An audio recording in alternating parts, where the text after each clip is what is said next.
State of the franchise is back, and it feels like a perfect time because I was just telling Jason off air. It feels like the final day of school because we've gotten through the combine, the draft, we've gotten through OTAs, mini camp, and it's summer break. We get a 6-week period of no real football until training camp starts. So I think this will be a good time to kind of recap, the off-season program, a lot of the things that we've heard and seen coming out, and of course, the main story that continues to dominate 49ers land. What is going on with Brandon Aiyuk? And we'll be talking about all that stuff coming up. But first, drop your spicy sourdoughs in the chat, and let's get into it all right now. That's Jason Aponte. I'm Brad Graham. We're going to get into it all right now.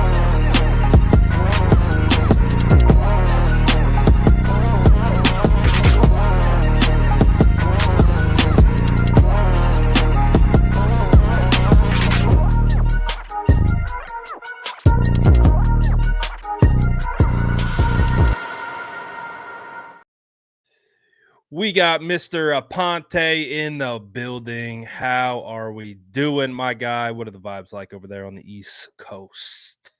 A little warm. We're got the air conditioner blasting. Yeah. No. I mean New York warm, not Cali warm. Like when you guys start complaining in Cali about 75-degree weather, I'm just like, what? I was like, we would literally sit outside and being enjoyed. 75-degree weather is perfect out here. What are you talking about? I don't know.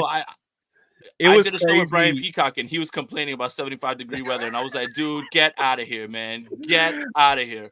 So I think it was like 2 nights ago, we were walking to the pool, and it was about 6:45. I was like, it feels really hot. And I looked at the weather app. It was 98 degrees at 6:45 in the evening. I was like, yes, it's summertime, baby. Summer is here.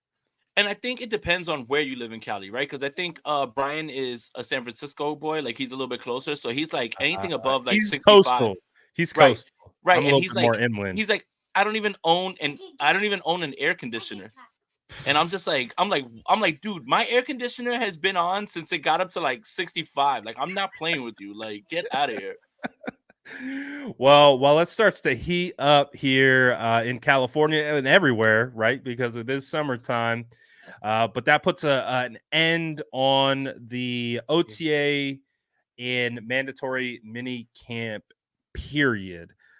So let's start this route. Obviously, we're not too far removed from the draft. After everything that you've heard and all the news and notes to come out of this period, what are some of the rookies that you're kind of looking forward to that you think could actually make a pretty solid impact year one with the San Francisco 49ers? So obviously, when you have a first round rookie, Ricky Pearsall, right? Like that seems like the obvious answer. But then you look around and it feels like for him to have a significant impact would have to be either with critical catches, limited targets, but he's got 3 big dogs in front of him.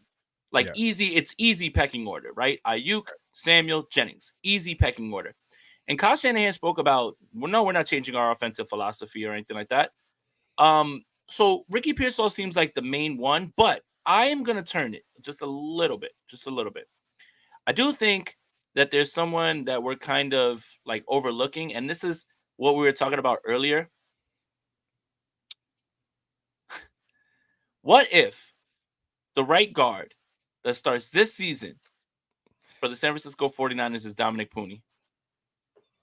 And he ends up being the guy that immediately makes an impact, right? Ricky Pearsall can have 23 catches. And that wouldn't be a bad season based on the limited amount of targets and the way personnel is used, and Kyle's not going to budge. But I wonder about some sort of O-line shuffling. A little bit of best possible line.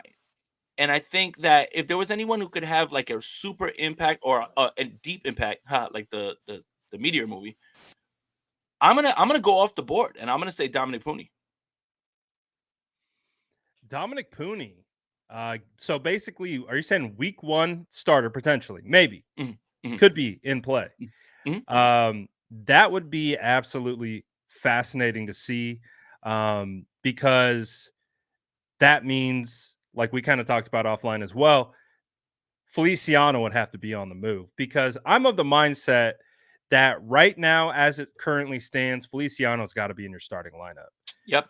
When I watched tape last year of this offensive line, it was Trent Williams and Jonathan Feliciano as your two main consistent, basically offensive linemen on this team. Everyone else was up and down all year. Banks dealing with injuries in and out of the lineup. Brendel had an up and down season.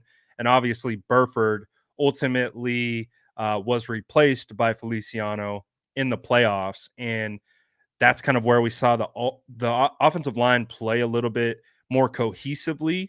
And so for me, right now, the top two guys on the offensive line are Feliciano and Trent Williams. So beyond that, though, could we see some shuffling? So does that mean we know that Banks is heading into a contract year. This is a big year for Banks. Mhm. Big year for Banksy. Brendel is heading into year 2 since he got his contract extension, correct? And then you have Spencer Burford, who's heading into year 3. And then you got Dominic Pooney coming in, former left tackle who's been kicked over to right guard. Could we see Pooney? So what do you think that starting offensive line would ultimately look like in order to get Dominic Pooney into the mix? It would be one of two scenarios. One, that he's just flat out better than Spencer Burford at right guard, or three, actually, three scenarios. One, Spencer Burford is benched and Pooney's in at right guard. Two, Spencer Burford gets kicked out to right tackle and becomes the right tackle over Colt McKivitz. Or three, Feliciano starts at center, Pooney's at guard, and McKivitz stays at right tackle. But what's the most likely scenario? I think it would be foolish of us right now to start, automatically saying, all right, this guy's going to start it. There's no pads, right? There's no pads. There's a lot of, it's hard for me to get hyped about a lineman off of minicamp. But what I did don't get even me know if it's excited, possible to get hyped it's off a not lineman right. off. The only way you Other can is than be if you like, listen. damn, he looks big. Right. If you listen to Forrester, Forrester was pretty adamant about Spencer Burford, about him being the fastest and him praising him, right? Like Oh, going out of his Burford is very talented and yeah. he's a prototypical guard. That's Mhm, not where his issues lie. yeah. So it's got to be one of those three scenarios. But for everybody who says like, oh, it's hard to see a rookie starting, that's fine. Aaron Banks had a year off, but Spencer Burford started immediately. He did. Immediately, and Over Brunskill, and I was mhm, I questioned that a yeah, lot, and then they yeah, ended up, what was it? What's the word? Not plateauing, platooning, platooning. Thank you very much. baseball term. Yes, yes, there you Um, go. but right now, most likely the smart money is right now on the San Francisco 49ers running it back with the same offensive line, hoping for more cohesion, hoping for leaps and steps, hoping for the quarterback to continue to improve, right? But there is a world where Dominic Pooney can show up to training camp and start kicking ass, and they're just like, whoa, we got to reevaluate all this. It's kind of what Burford did. Like he kind of pushed his way in there. So yeah, it's very possible, that although we don't have a strong track record of rookies, especially on the offensive line, starting right away, it's very possible. And when we're talking about big impact, the reason that I say Pooney is because unless there's some significant injury or move that we're not seeing coming with one of these wide receivers, which obviously we're about to talk about, Pearsall's gonna have a tough time, being on the field, seeing significant targets. Like even Jawan Jennings and Guy Haberman pointed this out earlier on the stream that we did. Jawan Jennings had 33 targets. Yeah, 33. 200 and change yards Yeah. last year. So what do we expect Ricky Pearsall to just like jump in and do? What is he gonna? They're just gonna pepper him with like 70, 80 targets when you've got to go all the way around? Probably not. Um, and when I talked to Guy said that he thinks the receiver that's gonna have to take probably a 1 year off type thing, not off the roster or anything like that, and definitely not on the practice squad, is Jacob Cowan. He It's believes that numbers Jacob Cowan is, Yeah, it's a yeah, number. like he's gonna be the guy that has to like basically sit for a year. But it's hard for me to like say Ricky Pearsall when I know that this offense probably isn't going to just start chucking the ball all over the yard. There are just so many targets to go around anyway. So that's why I said Dominic Pooney, because I think he has a real chance to start immediately. Dominic Pooney has a better chance to start than Ricky Pearsall does, just based on the depth chart. And that's not even like something that's not even something that's like groundbreaking. That's not even No. that's not even profound. That's not one of those Schultz bombs like where he like is a it's literally right there in front of you. So yeah, I Yeah. if who has a chance to make the best impact? Dominic Pooney. Well, I wanna go back to something that you said earlier and kind of pick it apart because I love talking offensive line. You had mentioned one of the pathways for Pooney to potentially get to that starting right guard spot because I think let's get through Trent Williams, lock. Aaron Banks, I think we both agree, even Lock. though he did struggle last year, he's a lock. He's not going anywhere. Where the changes could occur are anywhere from center to right tackle, right? So you had mentioned, well, what if the 49ers put Burford at right tackle? I would be very shocked if that was the case. And not only putting him at right tackle, but actually being able to start over Colton McKivitz, because just like we heard from Chris Forster on Spencer Burford, Burford's issues don't come in the form of physicality measurables or strength or ability to do his to block. Like when Burford knows what he's doing and he's Right. locked into his assignment, he's going to do a good job. Burford struggles because he has a hard time being assignment sound for, you know, 36, 40 plays in a row. Mm. And we've talked about it at length when we talk about offensive line. You got to be consistent up there. And offensive line coaches at a certain point will take the more consistent player over the better player because they know they can trust the guy to get the job done regardless of the scenario. Just because he's not flat backing every guy that he goes against, he can still get the job done. It just might not look the same. So for me, I don't think kicking him out to right tackle would help Burford. I think that would kind of put him in another kind of world of having to use, that process of like learning a new position. And he played left tackle in at UTSA, but then you have to flip him. He's already been on the right side, so that helps. But kicking him out, I didn't think Burford was a good I didn't like Burford as I a remember. tackle I coming out. remember. I was Mhm. very adamant about how we drafted a guard. And so I don't like that scenario. Um, but I think what the more interesting development that you kind of brought up was, could Feliciano kick over to center and supplant Brendel, who did kind of struggle later on in the year? And that's where I think I'm looking, if I had to objectively tell you what I think, I would say that right now it's McKivitz, Banks, and it's Trent Williams who are a lock. I would say Brendel and or I should say center and right guard could be interchangeable in a sense of how do we get the best five on the lineup. So that's why, and you know how I feel about Feliciano. It's just, do we put him at center or do we put him at right guard? And so, and we heard, and I thought the fascinating thing that Forrester said was, we're not putting Pooney at center. He can play left tackle, right tackle in a pinch. We see him better as a guard, but we're not repping him at center. That's not where our interest lies. So, like you said, Pooney's probably best shot is to be a starting right guard. So then, to me, based on that scenario, it's, do the 49ers feel more comfortable with Feliciano at center center or Brendel at center. And for me, that's why I was like, that was my big question heading into this mini camp period was where is Pooney going to be? Because if they put him at center, that would have opened up this discussion, I think, even further. But I do agree. I think it's going to be interesting. Ben Barchive is Ben Barchive buzzing.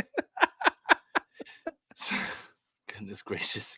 So Nick Wagner, who does a very good job covering the 49ers for ESPN, he wrote an incredible article about the offensive line philosophy and the outside noise to fix the offensive line, particularly right tackle. Did he? I did not know that. I want to go read that. It's so good. And there's a lot of great nuggets in there. And I'm gonna pick a few of them out so I can highlight these points. So the one thing that everybody jumped out the window with the offensive line with Chris Forrester was saying, well, I say we invest in guys that can score in the touchdowns, and then there's a range of guys, second, third, fourth, fifth round, that will be starting offensive linemen. And that immediately sent people into a spiral, right? Because there's the same philosophy, but when you look at where you're finding these players and what you've gotten, it's insane value. It is insane value. And what I mean by that is, in the 7th round, you're most likely not going to find an all-pro. If you do, then it's something that's just, one of those things of luck. But if you find a 7th rounder that can start, be viable in the scheme, do all the things that you need, that's insane value, right? Mm-hmm. Everybody wants an all-pro at every single tackle guard position, right? Everybody wants the best. Yep. If everybody could get the best, they would. And that's why offensive linemen are so hard to come by. So essentially, he talks about the end of the Super Bowl, obviously not to reopen that wound, miscommunication with Chris Jones. Okay. Yep. But here's something that I found that was kind of funny, because he specifically highlights Dominic Pooney and Jarrett Kingston. Since 2010, 28 offensive linemen ran a 4.47 or better in the short shuttle at the combine, with 24 of those players being drafted. One of those players that wasn't drafted, his name, Jake Brendel. 4.47, short shuttle, right? Mm-hmm. Those 24 went to start 84% of their games. 84% of their games. That means there were 4 that didn't hit that landmark. What's he saying, essentially? When you draft guys that have that sort of quickness, and Jake Brendel's one of them. He didn't get drafted, but lateral ability. Yep. Those guys start a lot of games. A lot of games, for better or worse. It's track record. It's track record. It's not a feeling. It's not, vibes. It's data. Right. So that's why I was just going to say, that's why short shuttle and 3-cone are way more important for O-line than even a 10-yard split on a 40. Like, anyone can run fast in a straight line. That's not what offensive linemen do. I mean, you don't need an offensive lineman to go out there. You're going to throw him the football. Like, it's gotta be like, short stuff, right? Run and leak. What are we gonna throw the football to Trent Williams 30 yards down the field? Like, what are we doing here? But Pooney, Kingston, Brendel, right? Even the young man from Michigan, the center, that's another one. Nugent. Yeah. Yeah. All of these guys, the same thing. So I thought that was really interesting of Wagner to bring that up, right? Because is it a little bit of feeling? Is it a little bit of what he's hearing? But he highlighted both those guys. And again, if we're talking about who has a chance to make the bigger impact of all the rookies, right off the bat, without injury, it could be Dominic Pooney. Like, Dominic Pooney doesn't need an injury to start, right? I think he'll be in the middle of a competition in training camp when pads come on. Ricky Pearsall, Malik Mustafa, Renardo Green, all those guys probably need an injury to get on the field. Dominic Pooney doesn't. He has a much clearer path to a starting position. That's all I was saying.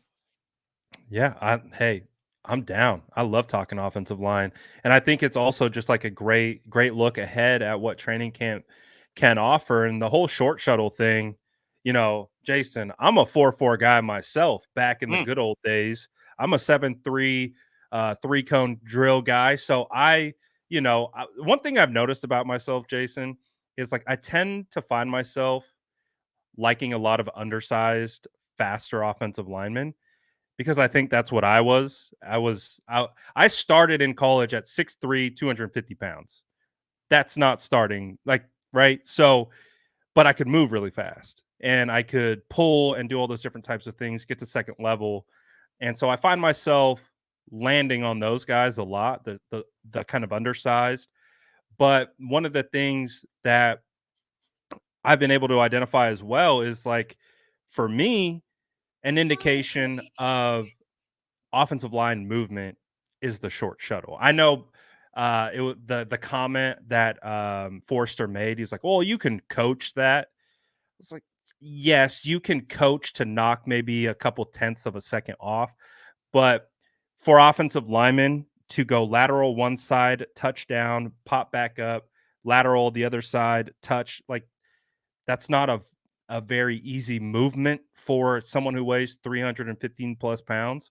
So if you can move at that size, it's a pretty good indication that this guy's an athlete. One of the reasons why I love Troy Fautanu is because that guy's an athlete. He can move sideline to sideline with the best or like laterally with the best of them.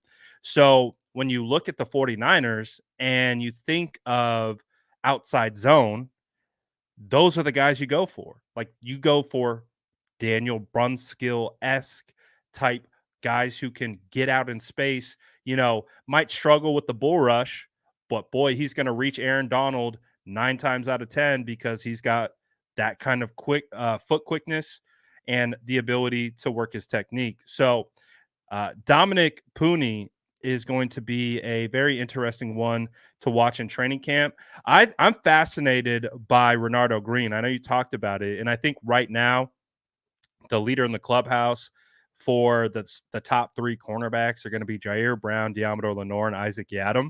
I think we've heard some really good things about Yiadom coming out. So those might be the leaders right now, but I do think, it's going to be between Renardo Green and Darrell Luter Jr. to see which one of those guys can fight to get onto the field. I'm excited about that. But yeah, Malik Mustafa, you assume Talanoa Hufanga is going to be healthy and ready to go. Jair Brown's a lock there. So Malik, he's going to be hanging in the wings. They could absolutely run 3 safeties. I think we both thought the 49ers are going to run more 3 safety variations last year. They could. But Yeah, they did. they absolutely could. They didn't. No, they absolutely could. I think it was based on when I talked to Tig and about like, having someone play closer to the line, whether that be him, Hufanga, keeping Gibson up.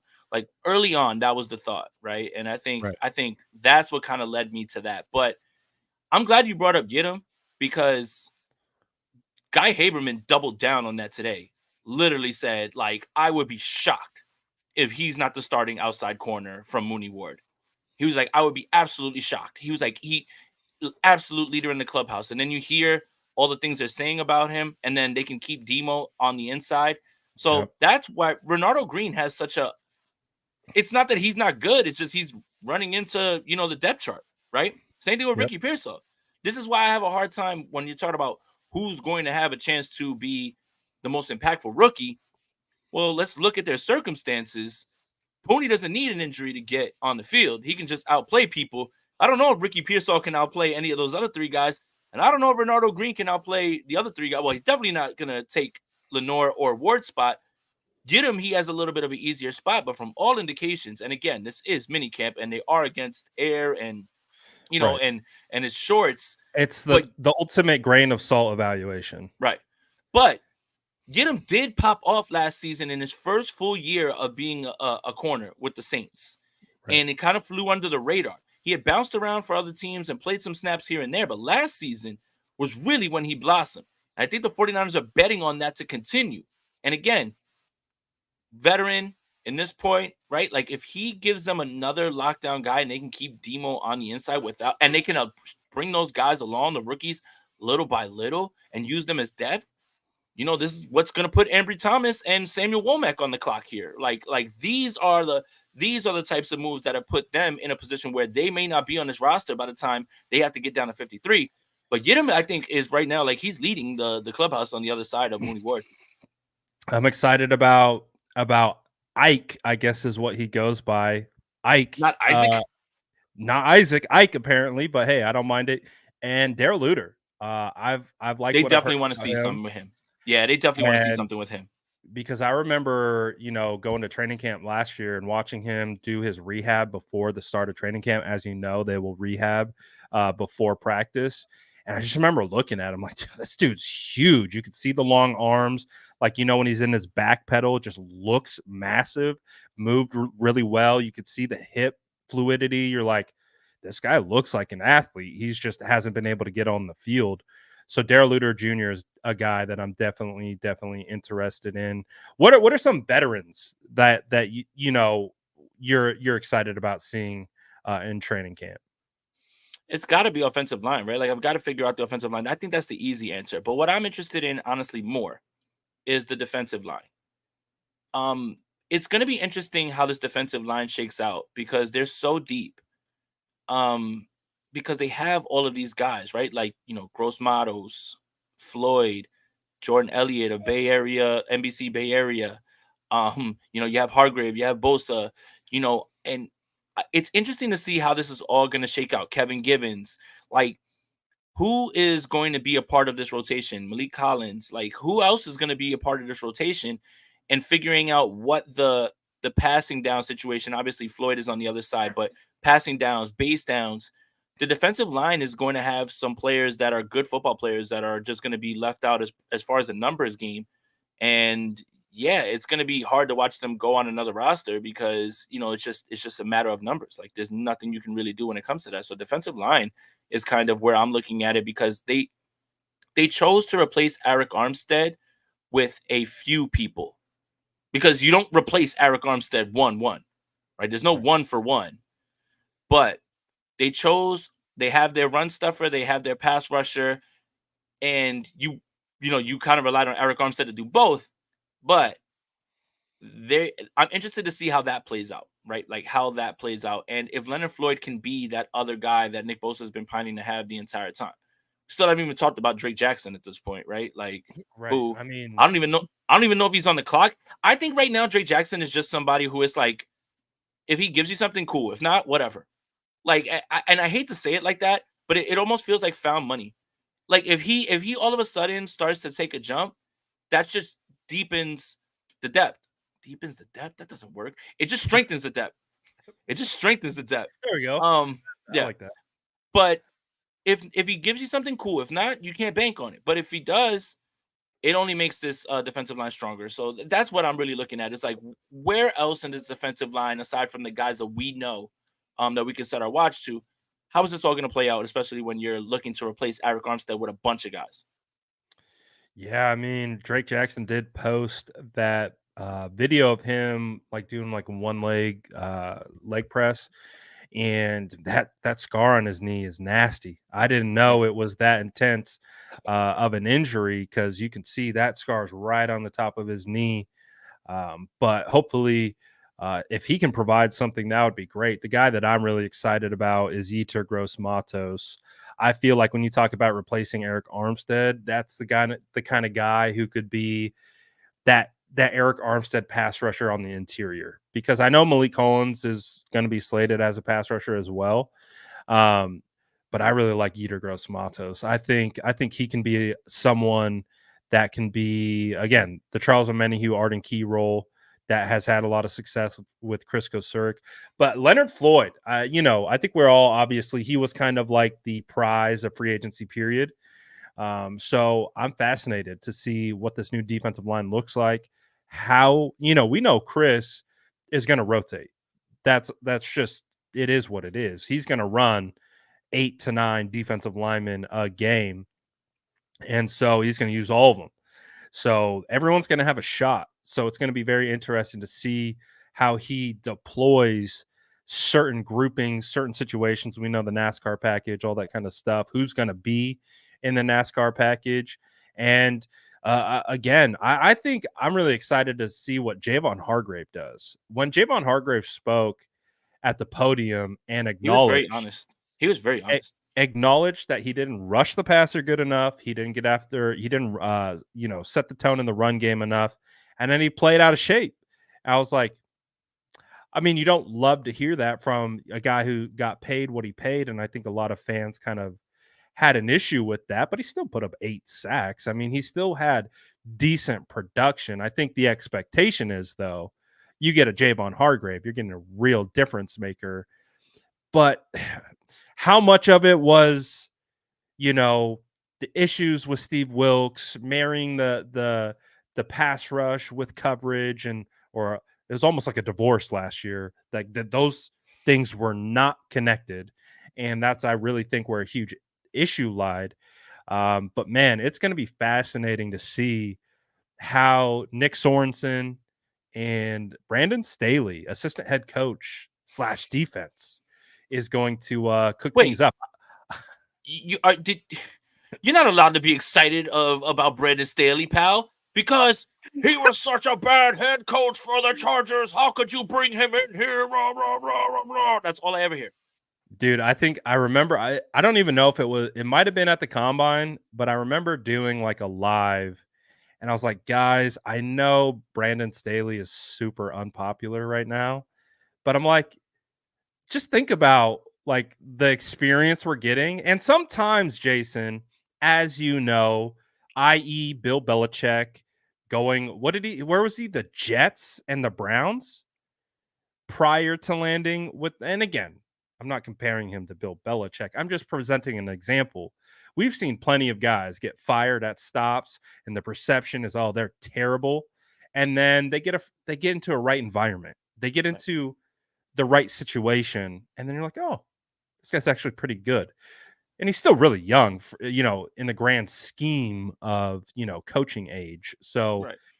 I remember doing like a PSA, like, guys, like, I don't, and this was before I even hired him. I was trying to, because I think, I like Brandon Staley for a couple years now. Now it didn't turn out well. I can't sit here and defend how it turned out for him, but I liked him as a coach. I thought he was a guy who could connect. And so I think it's going to be interesting to see how it ultimately works out for the San Francisco 49ers. But I think the combination of Sorensen and Staley, a guy who's been here, understands the temperature of the room, the culture, and then you bring in a guy who has a different perspective but experience. It can be like, hey man, I did this and I screwed us. Don't do this. I think that can be beneficial. I think you can learn, like, you learn from your mistakes, right? So I think when you combine these two guys together, we don't know what it will be, right? And I think we all thought the Steve Wilks hire was, oh, this is a good situation. Mm-hmm. Yeah. So I think we're all a little bit hesitant to like be like, oh yeah, we're ready to go. But I think having the buy-in from guys like Nick Bosa, being there early on in this process for the integration period, I think we'll see better returns this year. And I think that's easy to say though, because the returns weren't that great last year. Yeah, like it can't get worse on defense. Now, just a few things that I wanted to touch on real quick. So Nick Sorensen used to run that meeting that was specifically designed about ball hawking and taking the football away last season, right? Yeah. Brandon Staley is going to be running those this year. Well, last season, the 49ers did something that we have been asking them to do for a long time, which was take the football away. And they did a lot with interceptions, with fumbles. So there's your plus, right? Secondary guy, Staley is a Fangio disciple, had a great defense with the Los Angeles Rams, runs a lot of too high safety looks, is very good at game planning. Now, if you are solely looking at what happened with the Los Angeles Chargers and saying there is no way that Brandon Staley can get in here and help this team, you're sorely, sorely mistaken. And I'm going to break it all down. When you look at that defense and you say, well, he's a defensive guy, his defense isn't doing well. Well, he's a head coach. He can't just sit in the defense room. He's got to do everything. That's Yeah. part of being the head coach, and that's what's hard. Okay, Right. one. Isn't Joey that what Bosa's always sorry, uh-huh. isn't that what kind of Kyle Shanahan gets knocked for a little bit? Right. Has a little too much on his plate? Too much on his plate, right? One, Joey Bosa, Derwin James, J.C. Jackson, all those guys either injured or ineffective at times, especially J.C. Jackson. Okay, but yeah, that's Brandon Staley's fault. Two, I seem to remember another Los Angeles Chargers coach who flamed out with the Chargers, was deemed not a good head coach, and was signed to be an assistant head coach with the San Francisco 49ers, and no one batted an eye. Didn't blink an eye. And his name is Anthony Lynn. It is literally the last two guys that have been there have ended up being the assistant head coach. But when it was Anthony Lynn, it was never, oh my God, he was so bad. And it was, do you see how bad the Chargers were? Why would you, blah, blah, blah, blah, blah? Because he was a running back coach and because he was an assistant head He was coach. under Kyle Shanahan, right? Right. Correct. Yeah. Brandon Staley is here to game plan, specifically defense. That is it. That is all. He is going to put his all into that. Now, he understands coverages. He understands all those things. And the year 2020, the Rams were the number one defense in football. Did they win football games? No, because you have to play offense as well. But their defense was very good. Also helps to have Aaron Donald and Jalen Ramsey in them. But if we're talking about this secondary being as stacked as it's ever been, right? Now, if Gidim is going to be the guy on the outside and you feel really good about that, what is the hesitance about this Staley thing? Is it because the Raiders scored 70 points against the hapless Chargers? Like, I don't foresee that happening. Right. So a head coach sometimes isn't meant to be a head coach. And sometimes those guys, Vic Fangio was a head coach, right? Flamed out. Now what is he? One of the better defensive coordinators in the league. I'm just like, I have a hard time understanding, like, why all of a sudden this means so much when you're literally going to not hear anything. If this defense underperforms, it's not because of Brandon Staley. It's not. It's really not. Like, it's hard to get all wrapped up in this and just be like, oh my God, because he was a poor head coach. You know how many poor head coaches become very good coordinators and never go back to head coaching? Perhaps that's what Brandon Staley is. He might not be a head coach, but he was a very good coordinator when he was there. There are just so many moving parts that goes into the outcome of what an NFL season looks like. It's like I think it's too easy to give one person all the credit and all the blame. I think it's because we have a hard time of really putting our feet, in their shoes to be like, yeah, we know everything that was going on inside that building. No, you just know he's in charge. He's responsible. It all ends with him at the end of the day. So, yeah, this guy. But, just like in anything in life, you can have a big time organization and you could be really strong, at certain levels of your company. But who knows whether it's the C-suite, the director level, management level, or your like baseline employees, there can be an issue somewhere else that makes everyone look bad. But at the end of the day, we're going to hold the guy responsible that it ends with, and that's the head coach. That's why Kyle Shanahan is going to get knocked for every issue that the 49ers have until the end of time, or he wins the Super Bowl. That's just how it works.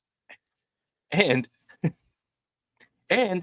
he also has the Atlanta Super Bowl as a loss as well, even though he wasn't the head coach. You know what's hilarious about that, Brad? Real quick, it's his fault. It's his fault. Just a side tangent.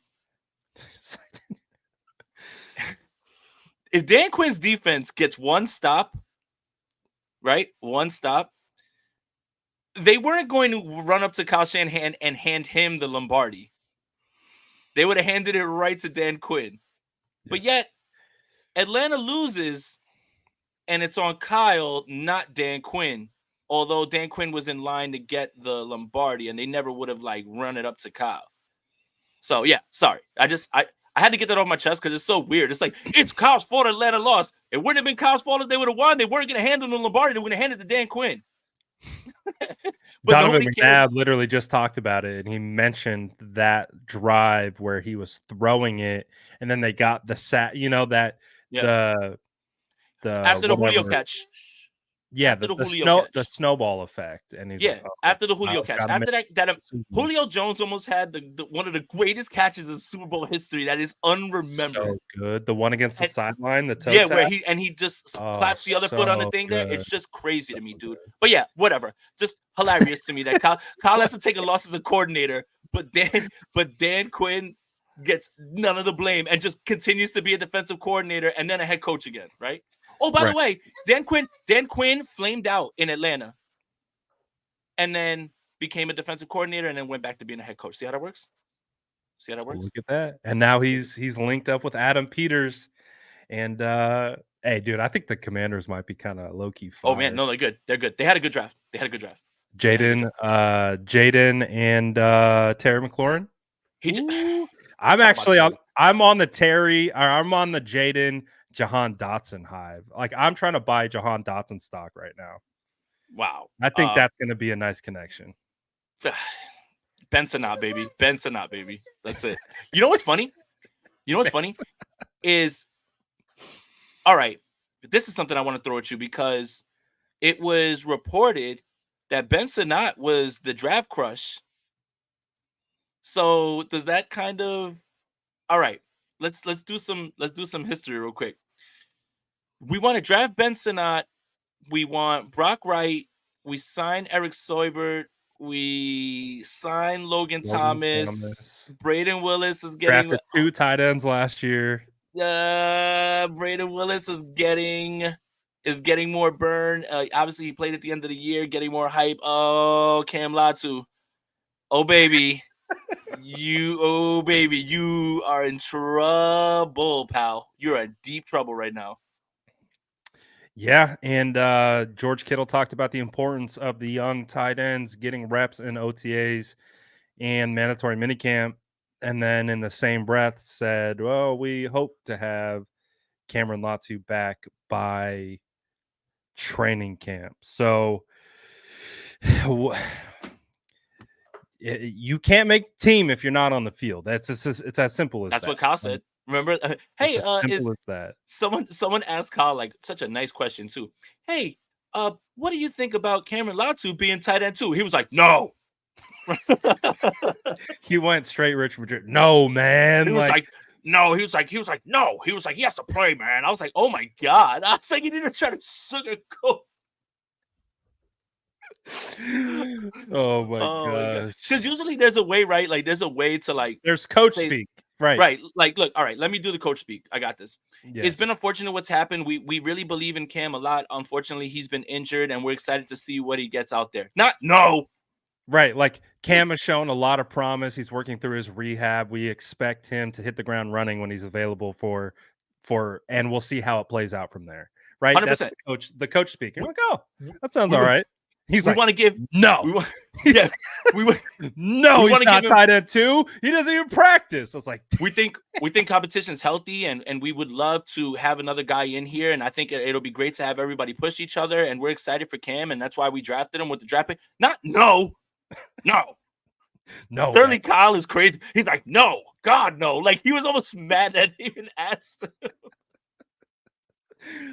Oh goodness. But I mean, the tight end too it's been a question, and they get Logan Thomas, so we'll see how that whole situation plays out. But I think the situation that has continued to dominate the entire 49ers landscape has continued to be the Brandon Aiyuk situation. Jason, we're really close to having a drama-free offseason. Now, obviously, we don't have quarterback controversy this year for the first time in feels like forever. So that's a big time positive.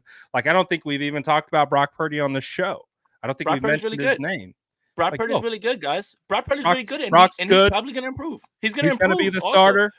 He's going to improve as well, too. I mean, that feels weird to just say that. They're like, hey, that's it. I don't want to see Brandon Allen. I don't want to see any other quarterback. I don't want to see Josh Dobbs. That's it. Nope. Tanner Mordecai. You don't want to see Tanner Mordecai out there. I love it here. Is this what other teams like have, like where they're just like not even worried about the quarterback and they're just worried about all the other like filled in spots? I used to pray for times like this, but no. But seriously, that's not a question right now. The question is about Brandon Aiyuk. And over the last 24 hours, the narrative has changed.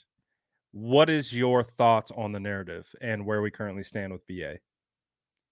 Well, I do think obviously I'm gonna just triple down because I've already done this, and I don't think that anything's really changed. Although Guy Haberman kind of scared the hell out of me today when he was talking about like what he thinks and that it could be that BA is gonna play out his What did he last say? season. I'm curious. He said that he thought the most likely scenario is that he plays out on his fifth. I still am of the mind that they find a way to get this done, especially after the Christian McCaffrey signing, which actually opens up some more cap space. And I think it's twofold in terms of how long it's taking them to get this done. One, I think Brandon Aiyuk's kind of waiting also to see what all these other contracts are, which is kind of smart. It's kind of smart. Yeah, In and the terms unfortunate nature of the situation is he wanted this done as soon as possible. right, like I think everybody would, but it takes two to tango, right? I Right. think. And then two is I think the 49ers, before training camp happens, they have this very, very clear picture of a salary cap plan because they've outlined everything and what they're doing going forward and what they want to roll over next year. Right. And I think that's a little bit of what's going on. But I'm gonna triple down. I think they eventually get this done. My hesitation with him just playing on the 5th-year option is obviously you tag him and then it gets ugly and then you wind up with a trade. Right. Like something like a little bit to the T. Higgins thing. The idea that Brandon Aiyuk or Deebo Samuel is going to be moved at the trade deadline is the one that I really have no idea how that makes sense. And let me, I got the plane ticket. Let me land it real quick. So you mean to tell me you've heard 49ers players say last ride, last dance for this core group, not the San Francisco 49ers. Let's be clear. The San Francisco 49ers Super Bowl window doesn't close. And it's like Steve Young said, it either opens further or it slims. That's it. As long as you have the quarterback and the coach, it does not go away. Right? But this core group of Williams, Kittle, Warner, Samuel, right? Like all of them. This is their last ride because it feels like there are players that are going to be going. So you mean to tell me that everybody who's talking about last ride, I think Deebo Samuel knows full well what's about to happen next season. Everybody's talking about going all in one more time, right? Mm-hmm. Now, you mean to tell me the 49ers are so desperate to move off of Brandon Aiyuk and get something for him and knock down their offense while they're trying to get back to the Super Bowl or Deebo Samuel? You know why I struggle with this more than anything, Brad? Let's take it back to a few training camps ago. The 49ers have Trey Lance as their starter. They signed Nate Sudfeld. Brock Purdy's a young guy that we didn't know was going to end up being, a top 10 quarterback. Right. And Jimmy Garoppolo's on the roster. Mm-hmm. We're at training camp. Guys are standing around, and then you hear clapping. It's because Jimmy Garoppolo's running wind sprints in the back. Do you remember when he ran up the side field up towards the stands? And everybody's like, yeah, go Jimmy. Crazy. So you mean to tell me the 49ers are so desperate now to just take whatever they can for Brandon Aiyuk when they literally would not take whatever they desired for Jimmy Garoppolo? This team is not giving anybody away. They're not. So I have a hard time with this. Threefold, because one, the 49ers are trying to win this thing and get back. And Brandon Aiyuk, losing him in any capacity, absolutely it doesn't crash land your chances of the Super Bowl, but it doesn't help. It's not helping. And then you mean to tell me that they're just going to give him away for peanuts when they've never done that? They literally didn't even do it with Jimmy Garoppolo, and literally John Lynch was like, we don't give good players away. So yeah, I think Brandon Aiyuk gets this thing done. They get it done. They're going to find a way to get it done, and I'm still going to stand on that. And you know what? If I'm wrong, then whatever, but it's still going to be around the time of training camp. My only hesitance would be that it bleeds into training camp or into week 1. I need this done before training camp starts, and Brandon Aiyuk needs to be there right away. That'll be the part that really bothers me, and it won't bother me based on, him or anything like that, because that's just how it goes, but it would bother me wholeheartedly if Brandon Aiyuk was not there ready to roll and just running this thing back. Yeah, I talked about this the other day. I said out of any player on the 49ers roster who I thought wouldn't need a training camp and would still be themselves when the season started was Nick Bosa. and he even admitted to that not being the case. So I'm that whole situation of like, oh yeah, we can let this go into training camp and Aiyuk can miss time. I'm not for that at No. all. I think that would be a massive mismanagement of this situation. Now, people might call it a mismanagement based on waiting and allowing the wide receiver market to absolutely implode.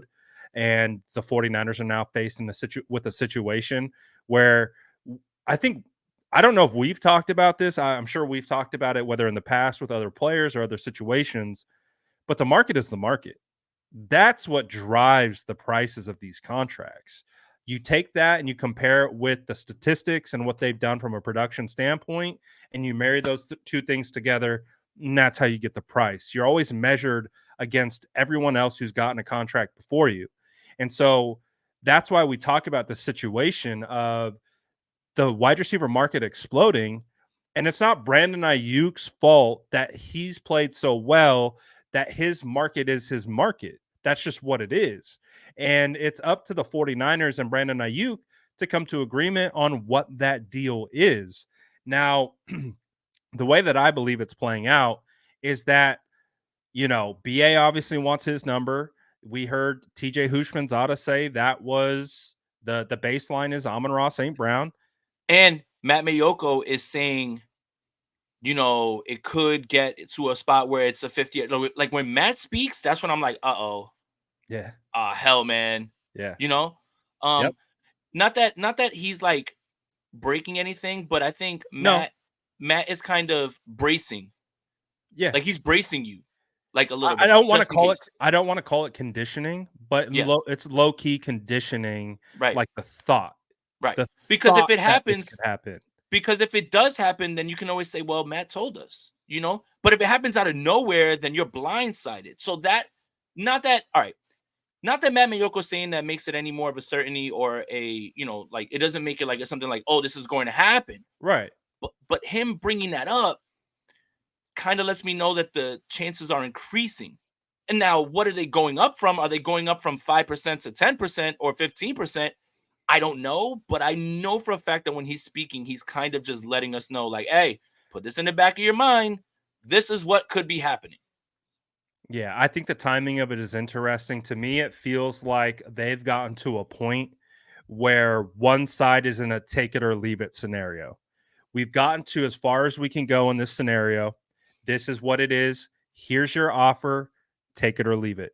And that's where I believe we are. And I think that's why we're hearing that from both sides. We hear from in the same day, too, like almost like clockwork. Both Like of them it are was using the media. like They're it both was using the both media. sides. Like, hey, listen, man, like you and I have been doing this long enough to like we pay attention. And so we've been able to track, I call it trends. We've been able to follow the trends, and we've seen this trend play out not once, not twice, like LeBron, not 5, not 6. Like we've seen it a million times. And so when you hear Mayoko, and I think Mayoko's great. I think we both think Oh, Mayoko's yeah. great. Love I Matt. think he's the best 49ers beat reporter. But what comes with that territory is the access to these things. And one thing that we've learned about Matt Mayoko, he doesn't break information. He doesn't break. He softens the break. I think right before, I can't even Trey Lance. remember. I think it was just this.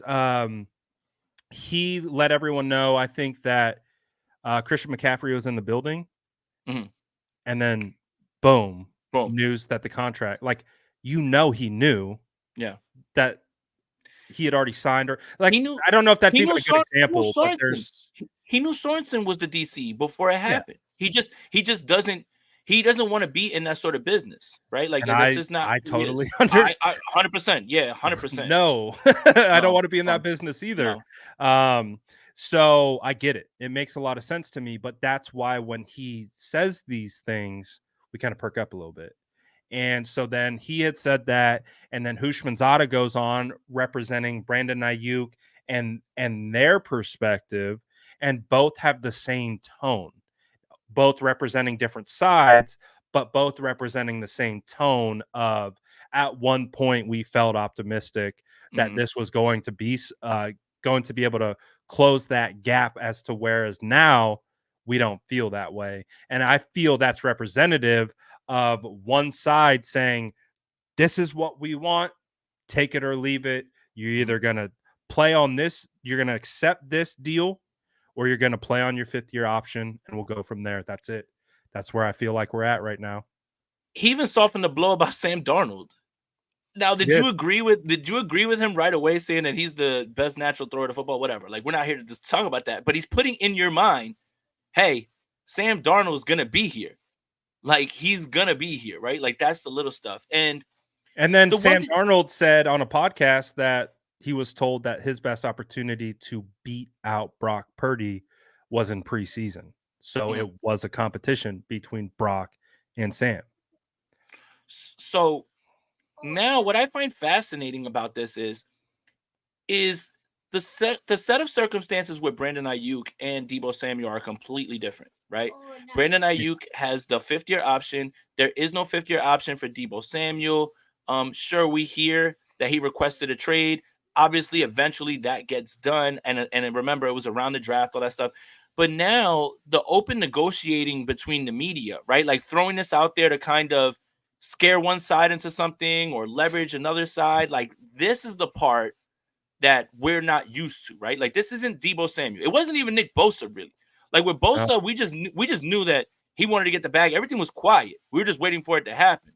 We even look at what CMC. He missed OTAs, and they all just were like, it's a wedding. And we're like, well, the other thing is too is what gives me optimism about the Aiyuk thing is that felt like a strategic move with Christian McCaffrey right after Eric Armstead's money became available. We are going to give you money. Yeah. It's going to clear us up space on top of that. And then we, like, the 49ers didn't just say, he's not going to come to minicamp. You know what? Let's just give him a contract. Let's just, let's just. That had been in the works since the end of the Super Bowl. It's time for a raise. And I had been talking about that, like, because we'd been talking about all the other players, and it was like, at one point we have to have a conversation about what CMC's extension will look like. And that was before I knew that he had no guaranteed money on his deal. The second, I forget who it was, they were like, oh yeah, and Christian McCaffrey doesn't have any guaranteed money left on his deal. I was like, oh. Well, then that puts Christian McCaffrey at the top of the list of guys who need to get paid. Now let's throw one more layer, because like I said, this is all fascinating, right? TJ speaks, Mayoko speaks, and Adam Schefter speaks about the 49ers asking the Vikings about Justin Jefferson. Yeah. Don't make me do it. Now, let's go through the scenarios where the 49ers call the Minnesota Vikings. Yeah. Okay? Yeah. So Brian Peacock, because I want to make sure I give all the credit, right? Brian Peacock says he believes that the 49ers were kind of calling to see how far apart the Vikings and Justin Jefferson were on their talks to kind of get a little bit of a semblance, or they just called and said, hey, are you guys interested in moving off Justin Jefferson? We'll make a call. But the interesting part about that is Brandon Aiyuk has to be involved in that deal, right? Like, you're going to trade Aiyuk to the Vikings and probably a pick. and then Justin Jefferson comes here, and then you've got to give him the world, because we all expected that he was going to be the highest non-paid quarterback. Like, we all expected that was what the contract was going to be. I mean, the man is putting up numbers at the wide receiver position that nobody's ever put up. What else did you think that, like, this was going to be? He's wide receiver 1 in a passing-dominated league. 100%. Not even close right now. Well, it is close, but he's very good, and he's my favorite player. So another chance for the 49ers to have my favorite player on their team, and they're just like, no, thanks. We hate Jason. But if you're Brandon Aiyuk, right, and this is all coming out, do you have time to sit there and say, well, I guess they were just doing their due diligence. Well, I guess, it's all just business. You got to feel a little slighted by that. What do you think, Brad? Oh, I think, I mean, dude, think about it. Like, we're talking about Brandon Aiyuk, Kyle Shanahan being kind of at odds, or at least the perception of being at odds in 2021. after he kind of had like a pretty solid rookie season. And then all of a sudden he disappeared and was supplanted by Trent Sherfield, like the Camp Antonio Star, Brown of training camp. Camp Star, Trent Sherfield. Bro, I Dude. was like, dude, we got AB out here. Look at this guy. I mean, he's even wearing an 81, man. We're so back. I can't wait I for was camp like, this Trey year. Lance, Trent Sherfield stonks to the moon. Super I can't Bowl, wait baby. I can't wait for this year and just like a bunch of hype for like players that just like are not going to be here and stuff. Like that's why I love this part of the season. Yeah. It's best shape of your life season or like year 3 season loading. Like, no, it's not. Like, he's probably not gonna be here. Like I can't. If somebody says Danny Gray year 3 season loading, I'm gonna report the tweet. I'm just gonna be like, this needs to be reported. There is no season 3 loading. I don't want to hear it. No, it's basically it's gonna be Brandon Aiyuk, Debo Samuel, Juwan Jennings, and a little bit of Ricky Pearsall, maybe Cowing sprinkled in. Cowing Like, and maybe Chris Conley. That's it. Like, I think, basically, yeah, like in the like how we saw Ray McLeod implemented potentially. Like, so I think we've learned our lessons, because two things can be true at once. Trent Sherfield was balling. he But was that didn't mean it translated to the field. That didn't at mean all. he got the run that we thought he could get. And probably deserved, but that's just not how the 49ers operate. So what was the main point that we were talking before we started talking Trent Sherfield? No, we were just talking about, the depth of like the roster, right? Like, and like how, like, again, like the Justin Jefferson thing, and doesn't Brandon Aiyuk feel slighted like a little bit by that? Yeah, that was it. I would have to say that I think this is like the first, like, now obviously we've seen it play out in the media, right? When we saw we'll make Brandon Aiyuk play on the 5th-year option potentially. I think that was at the owners meetings, and that's when we got the infamous emoji on the story. When you kind of hear Mayoko say, well, 49ers have paid a lot of their players, and Brock Purdy's going to need to get paid next year, and there might be a situation where Aiyuk plays on his 5th-year option. Listen, if Brandon Aiyuk plays next year for less money than Jerry Jeudy, that's a crime against humanity. But that's again the Browns. That's less about, like, I'm not even mad at Jerry Jeudy. It's like the Browns. What are you doing, and why are you doing that? It's just again, what is wrong with you? The principle, right? Like, no, of course. Look, there is no way that you should be going into a season with Jerry Jeudy making more money than Brandon Aiyuk off an All-Pro season. Again, it's optics, right? I think we can rationalize the situations of Browns. They overpay for everything because they're idiots. They're idiots. They traded for him, then overpaid him. Yeah, and they did the same thing with Watson and gave him a fully guaranteed contract, and the rest of the league was like, "No, we're not doing that. Why would you do that?" They just keep collecting wide receivers. It's like, how many wide receivers can you get? Like, what are? Anyways, trade us Elijah Moore, man. I'm with it. Hey, Elijah Moore. Yeah, that's another. Nah, that's a whole other conversation. Yeah. Yeah, but anyways, I do think that we've hit a turn. Yeah, this feels weird because Mayoko talked about it on the radio and he talked about it on 49ers Talk. Yeah, and then we had a response, and obviously we'll take all of it with a grain of salt, but and we know the typical cadence of the 49ers, but this feels a little bit different. Yeah, especially for a negotiation that started out in the public eye and then kind of went quiet after the draft. And it felt like it was healing because you had the interactions between Aiyuk and Kyle Shanahan and John Lynch about the Pearsall pick and all that kind of stuff. But it does feel like with the market exploding, I don't know, it just feels like they're at a bit of an impasse. And to the point where it's being publicly discussed in a sense, it's not one side directly saying it, but it's, again, we know how narratives work, right? It changes. I think of like a narrative spin this offseason when Mike Silver talked about the 49ers signing Justin Simmons and how quickly everyone was like, oh, well, let's get Justin Simmons in favor of Talanoa Hufanga. And it was just like, just that little nugget changed the perception of, oh, Talanoa Hufanga is going to get healthy. He's going to get back. He's going to be that guy for us to, let's go get Justin Simmons. Well, that would be nice.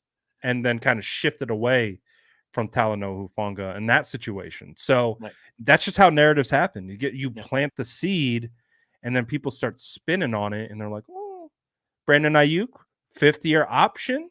I could live with that, because let's keep it a buck, Jason. It would benefit the 49ers the most to have Brandon Aiyuk play on the 5th-year option. I mean, money-wise, yes. It would be one of the biggest bargains in football next year. Yeah. And although an extension would open up cap space this year, that most likely would be rolled cap over. Space for sure. Yeah. But when you're looking at that amount of money, because regardless if the 49ers extend him or not, he's going to play at that number this year regardless. Like, he's already on his 5th year. It doesn't change this year. It changes next year. And even that still opens up, based on, I don't know how it works, the funny money and all that stuff. But yeah, I mean, when you look at the production, I mean, a second-team All-Pro for $14-15 million. That is like wide receiver 3 money. Yeah. In today's NFL after this market explosion. And then, like, again, if you want to take it from that perspective, the perspective is, if you're cutthroat and all you care about is return on investment and flipping and getting deals, then you would be like, hell yeah, Brandon Aiyuk on the 5th-year option, tag and then trade. Well, and you get the ultimate return. You get the production from him this year, and then you trade him at his highest value, and then you don't have to pay him. If you're thinking cutthroat, I wouldn't say this is a team building philosophy. I would say this would hurt your team building philosophy. This would hurt your culture inside the building. Having a player of that magnitude forced into a situation like that, I think that would hurt that situation. I do.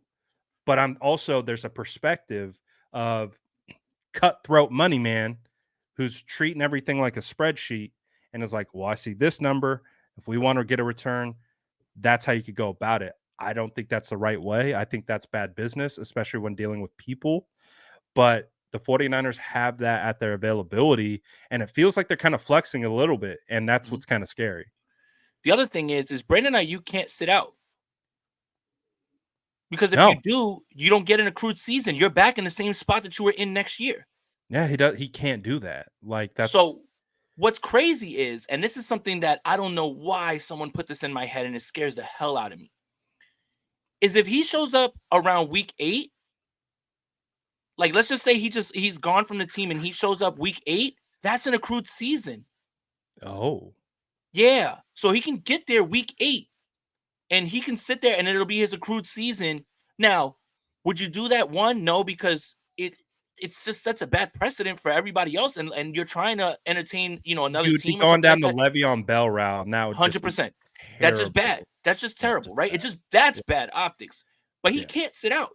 He can't sit out, because if he sits out, he's right back where he started the next year. It just, the Niners have all the leverage, all of it. Play on the 5th year, and if we want to be like that, we can exclusive rights tag you. And you can't talk to other teams either. So, look, what are we saying? And also, by the way, the Justin Jefferson deal doesn't impact Brandon Aiyuk in terms of guaranteed money, because he was never going to get $100 million guaranteed. But average annual value, that may have raised the floor from 30 to 32, 30 to 33, like around there, right? Like, that's the thing. It's like that's what people are like. He wants that much. No, and you know what? He may just say, I don't even want that much. And you know what? And I've said this many times, deep down in my heart, I don't think Brandon Aiyuk ever wanted CeeDee Lamb or Justin Jefferson money. Deep down. Right? I think you can. Go ahead. No. But I don't think you could look a team in the face and say that I want that money. I don't think anybody, and that's not to knock Aiyuk. That is not to knock him. He's not better than Justin Jefferson, though. He's just not. Nobody in the world is, so he shouldn't feel bad. But it's when he's you still see a damn good wide receiver. 100%. But again, you're going off production. That's what you're compared against for these. And when you see, right, that's what I'm saying. When you see, like, when you mention Jerry Jeudy, that scares me, because it's like, man, he looking at that and saying, what? No way. Like, I've got to make more than him. But like Devonta Smith, Amon-Ra St. Brown, that's kind of your sweet spot. That Absolutely. the Jalen Waddle one is the one that really I'm looking at because they have such similar numbers and usage that it's like, man, that really feels like the sweet spot. But I don't think he ever wanted Justin Jefferson, CeeDee Lamb money. Like, you knew Justin Jefferson was going to get the highest paid contract. You know that CeeDee Lamb's going to come in somewhere near that.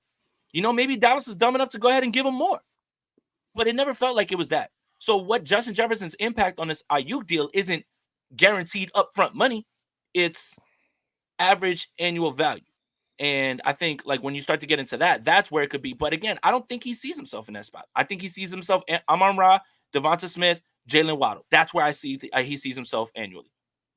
Yeah, I agree. I think the report that came out that he wanted 30 was a high mark.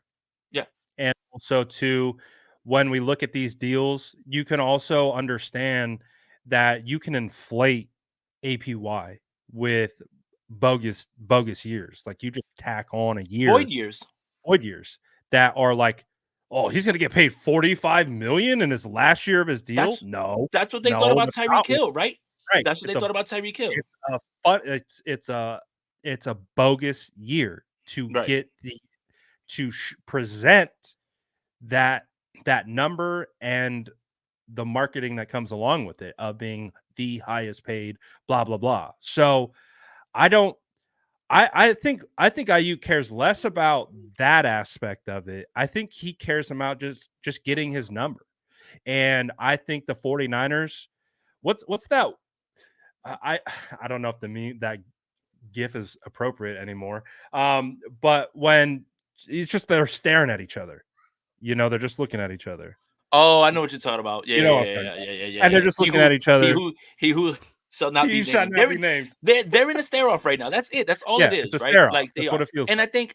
I think again, to my initial point, the 49ers get such a clear look at their cap right before training camp. This is what we're intending to roll over. This is what we're trying to do moving forward. That's when you'll start to really see the negotiations get closer and closer, I think, when they have a clear picture of what they're looking to spend and what they can spend. I don't think they have that right now on June 7th because when they get to training camp, they've already done mini camp. They've already gone through all their projections of who they believe is going to be on the 53, how they can maneuver, what they can do. When they do all that is when you're going to find something much closer. And I think that's another part of this that is the part that keeps me optimistic. I still believe in my heart that they get this done. I would feel I do. I feel like you too. I feel very optimistic, or I shouldn't say very optimistic. I'm projecting that hopeful, they get this very done. hopeful, very I'm hopeful. projecting that Brandon Aiyuk by week 1 will have a multi-year deal and will remain with the San Francisco 49ers for years to come. Now, how do we get there? Get ready. It's going to be a roller coaster ride. It feels like, and I think that's just the hard part for fans, right? Is fans, if you had to ask your average fan, do you care about contract negotiations and who wins the negotiation? The most likely they're going to side on the team, right? They're going to want the team to come out in the most successful area, but do they really care? Because if there's anything that we've seen from the 49ers, for the most part, I would say outside of the D4 deal, they've figured out how to get by with the cap situation and finesse their way. Have they gotten real close up against it? Abso-freaking-lutely. But they have figured out a way to get around it. And so that's why I'm not concerned about the numbers or the deal. This just feels like more precedent. There's a line in the sand, and they're like, who's going to cross the line first? That feels like where we are right now.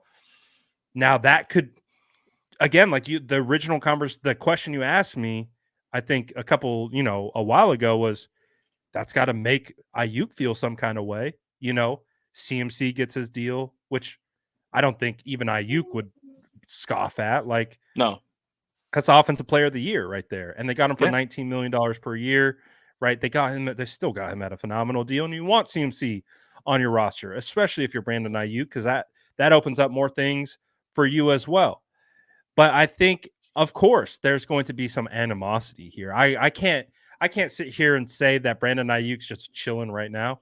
I would have to imagine he's stressed out of his mind. Like, I think everyone involved is That stressed, just like we heard about the Nick Bosa situation. yeah. Remember, the John Lynch talked about how they were just stressing out, and it was former Warriors general manager Bob Myers who came in to kind of walk them off the ledge a little bit. Like, these situations are stressful for the people involved, and it's stressful till it's not. And there are going to be scars that are generated from this. Look at the fan base. Half the fan base is like, don't pay Brandon Ayuk. Get rid of this diva. Get him out of here. When he was one of arguably the most unanimously loved 49ers heading into this offseason. Mhm. So that's a scar, right? There's scars that we don't know from the things that they've gone through behind the scenes, right? So you're just trying to get through this situation ultimately to get the pot of gold at the end of the rainbow without losing a limb. With that, you know what I'm saying? Like, we want Brandon Ayuk in the best mental shape and physical shape possible, because we all know the sense of urgency heading into this season. And I think that's just from a fan perspective on the outside looking in, that's what it looks like. Like, I think we just want this thing to be taken care of so that the 49ers, or at least we can feel the 49ers, are putting their best foot forward to go out and win a championship. There's a reason the saying is it's not personal, it's business. Right. Negotiation is a dirty game.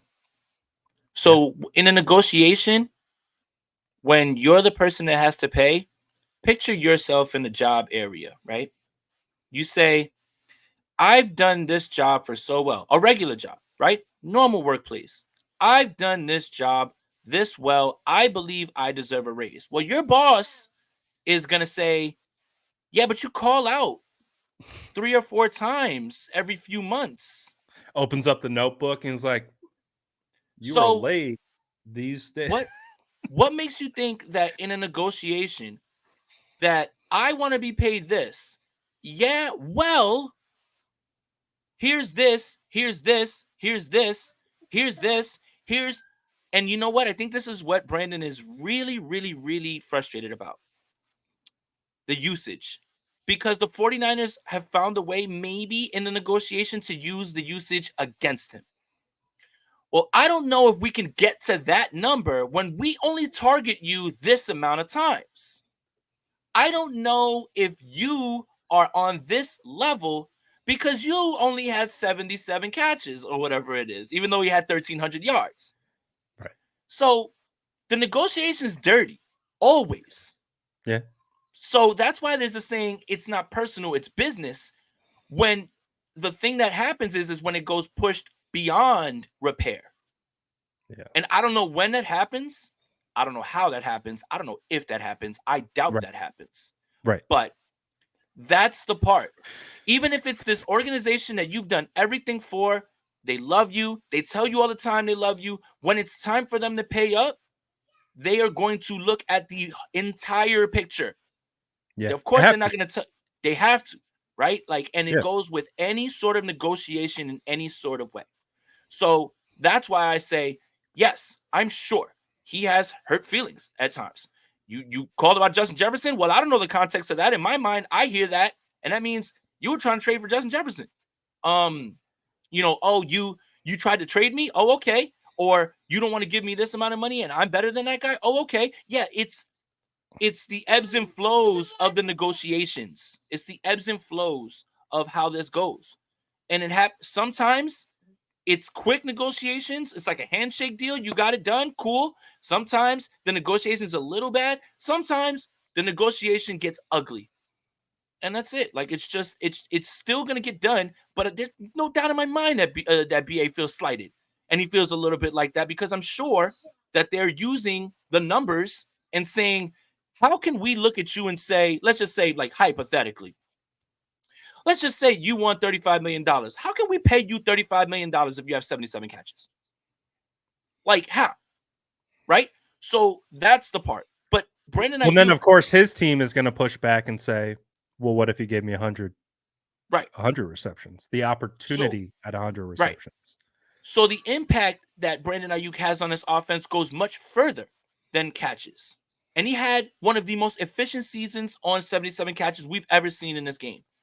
And Yeah. I even wrote an article about how, and I gave film examples, everything of how he springs runs. Like we're talking about run blocking, everything. You have a receiver that you drafted, that you developed, and does everything in the game that you want. Yeah. And then it turns into this back and forth about, well, I don't know if we can give you that. And this is the hard part about negotiation, because I'm sure the 49ers don't like that. Sure, the 49ers would just love to say, in a perfect world with no salary cap, bang, here's your deal, BA, let's go. Like it would have been done. But Yeah. they've got all that to consider. And I think that's it. Again, it's not personal, it's business, and negotiations are nasty. And they always get nasty the longer they go on. Yeah, I think some of the biggest insight was when Frank Gore talked about him sitting in on a contract negotiation, Yeah. like meeting one time, and just talking about how how eye-opening it was of how nasty it can get. And that's Frank Gore. The Yeah. inconvenient truth, like Niners legend, and Look, in a negotiation with the Niners talking about like, damn, that's how you feel about me? He said something like that. Like really? Like that's where we're at? But it's the point of trying to represent the perspective of why we can't pay you what you're asking for, because well, you get hurt, this, that, this and the other thing. That's just kind of how it goes, right? It's a tit for tat almost. all-time Yankee Hall of Famer Derek Jeter talked about how the Yankees were like, man, I don't know, man, if we should extend you. Like, and he said he never recovered from trusting the front office ever again. Like, literally, there's only 6 players in the history of baseball that have more hits than Derek Jeter. And like again, it's not nice. I don't think they like doing it, unless you're trying to hurt feelings on purpose. But man, negotiations get nasty, and I think 100%. He's human. He's human, Yeah. and he also knows his value. So I mean, how could he not feel slighted a little? Well, not only even BA. Look at Debo. Yeah. Debo literally was getting asked questions at the podium about, hey, so sounds like you were getting shopped. Yeah, they talked about it, but I think he's accepted that. Like, I think at this point, like, I think he's in such a good headspace right now that he's accepted, I'm not going to be here next year, but I'm going to play like the Rents do, because I want to shut everybody up in contract year.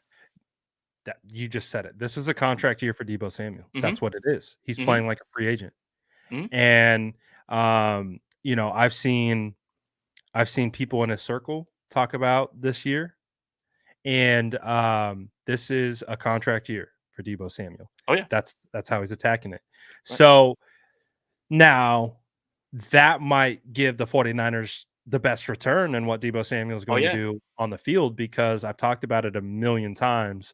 A motivated Debo Samuel is probably one of the most dangerous players in the NFL, especially when he wants his money. So that's a good, it's friction, but is it a necessary friction? Is it a competitive friction? I think it's par for the course. You're talking about millions and millions and millions of dollars. You're talking about a game that's played on a field. I think it's just give and take. I think for us on the outside looking in, sometimes it can be hard to quantify, and we can be like, what's taking so long? Why is this? Or why we don't understand it? Yeah. Yeah. And like, why are they saying this? Why is Mayoko saying that? Why is TJ saying this? And it's just like, I think we're starting to understand, especially 49er fans who go through this like clockwork the last couple of years, because the 49ers have been really good at identifying talent, getting them in here, and having to pay them. That's a good problem to have. It's a much better problem to be like looking around and be like, damn, this roster sucks. Yeah. Like, we're lucky if we go 500 this year. So all things considered, again, it's part of it's how you look at it. This is a good problem to have. The hope is that it doesn't become a legitimate problem with a potential oh, we're just gonna have to play you on the 5th year or something. You know what I mean? I Right. want resolution at the end of it all. I'm fine with the ebbs and flows of contract negotiations. I've come to terms with it. But just like you said at the beginning, my non-negotiable is get him into training camp. That's it. That's it. Just That's get the him only into training camp. that's the only thing that's going to piss me off in this entire process is if he's not there for training camp or he just shows up week 1 and he gets out of the gate slow. That's going to piss me off more than anything, because when you look at the way the schedule is set up with the 49ers have to come out and run off 4-1, 5-0, possibly 6-0, something like that. You need Brandon Aiyuk to do that. And I don't want to see that happen. That's what's going to piss me off. That's what will piss me off. And again, I won't be pissed off at Brandon. I won't be pissed off at the 49ers. I'll just be pissed off at the situation, because there's no, Right. I don't know what's going on. You know what I mean? I just don't want that to happen.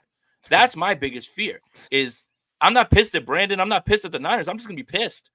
I'm just be pacing back and forth in the house, just swinging at air and stuff, like. But I have nobody specifically to be upset about, because I don't know the specifics of the negotiations and how it's been going. But I do realize that if this team, and you heard Debo say, yeah, this feels like a last ride. You heard Mooney Ward say, yeah, I would love to be here, but I understand the business side. All of that stuff they're all understanding that part. I think they all do. Averly, please. I think they all do understand all that stuff. Doesn't make it any easier, though, Right. for us to digest, even if they've kind of accepted all that. Absolutely. So I thought at one point we were getting like really close. I don't love, like we've already talked about, don't love the way that it has transpired within the last 24 hours. It makes it feel a little bit kind of gross in a sense. So we got to see how it plays out. But that just means, Jason, that we have about 6 weeks left of Brandon Aiyuk watch. Dude, I was hoping that we would head into this summer with not one thing to have to wait for to happen. Yay. Yay. Yay. Oh. Can I ask you a question, man? And you know, we talk about, look, I love talking about this team because this team never gives you, like, dead period is dead period, but there's always something to discuss, right? Like, always, right? It's gonna be Brandon Aiyuk. Yeah, now it's this. And this one feels particularly, I guess, frustrating, because there's not going to be many more takes we can fire off, because Oh, we no. fired them all off already. And It's the same thing that we just said in the last about 30, 45 right. minutes is what it is. Right. So, like, the longer this goes on, the more we have, when we're asked or we talk about it, that we have to repeat ourselves. Right. And that's the part that I find way more frustrating than anything. Like, when the season's on, the content's there because we have different things we could talk about, and then we have another We're week talking where we about can talk about football, something else. which is what we want to yeah, talk about. We want yeah, to talk about football. yeah. But this, while we're waiting for training camp, it's like it's one of 3 outcomes, and there's no new outcomes, and we've already laid out what's supposed to happen. I don't know if I got 6 weeks in me, man. Like, honestly, man, so, you know, KP lets us write whatever we want, right? And Yeah. obviously the things that are going to get the biggest views on Niners Nation is Brandon Aiyuk stuff. I completely shy away from the Brandon Aiyuk stuff or the lists, like the top 10 quarterback list, and I just completely fell into like writing film articles. Because I need to talk about something different. Feels Otherwise, like it's gonna make me you're nuts. going the Jordan Elliott I'm defensive out. Yeah. tackle of 49ers route. It's funny. I talked to Jordan too, and he's like, "Oh man, you're doing all those film breakdowns over there." I was like, "Hey man," I was like, instead of being wrapped up in the drama, I entrench myself in the X's and O's, and like I've No, I feel you, completely steered man. myself away from that. I just look. It's hard. It's not that I don't think it's worth discussing, because obviously it is. It's obviously worth discussing, 100%. And people want to talk about it, of course. And I realize that when I go astray and I write an article about film, or if I do a film breakdown video, like, it's not going to get the views, but it keeps me happy. And I don't want to keep talking about the same things over and over again, because I feel like I'm not delivering quality content. And that's what scares me the most about this 6-week period of where this is going to be the same conversation over and over. I mean, I feel like it's been the same conversation over and over since the draft. It has. It has. No, you're 100% right. I'm also in that same category because, as you know, with me, I scour the internet. I like to see what everyone's saying about the Niners, and we talk about it. Yeah. But when Brandon Aiyuk becomes the ongoing main topic being repeated over, and you're just like, hold on a second. I don't know if I want to talk about this anymore. And then it's like, I'm in my head too. I'm like, I think I'm ready to start doing like film breakdowns. I'm ready Yep. to do my deep dive Colton McKivitz, Yep. watch all 20 Yes. games and Yes. pull all Yes. these clips and just I do love a it. Colton Do it. McKivitz breakdown. Do it. Do so, it. so people can yell at me and say, Colton McKivitz is trash, man. No. He's not even gonna play. It's What just, you spent how many hours doing you a know what's Colton McKivitz film breakdown? Like for him to be You're a trash? Like, sicko. You're a sicko. You know what's I'm ready hilarious? for it though. What's hilarious is, and like this is how we can get away from Brandon Aiyuk for a little bit. And we don't have to stay for too much longer. We already been here for an hour and a half. Shout out to all you guys who've been hanging with us. It's hilarious that you forget where Colton McKivitz was drafted, and so many people expect Colton McKivitz to just be an all-pro. And they can't even fix themselves to just say, hey, he has some good moments, he has some bad moments. He's all right. Like he's like people can't even get it out of their about to say he's all right. He's all right. He's okay. He's okay. He is a starting good level right enough tackle.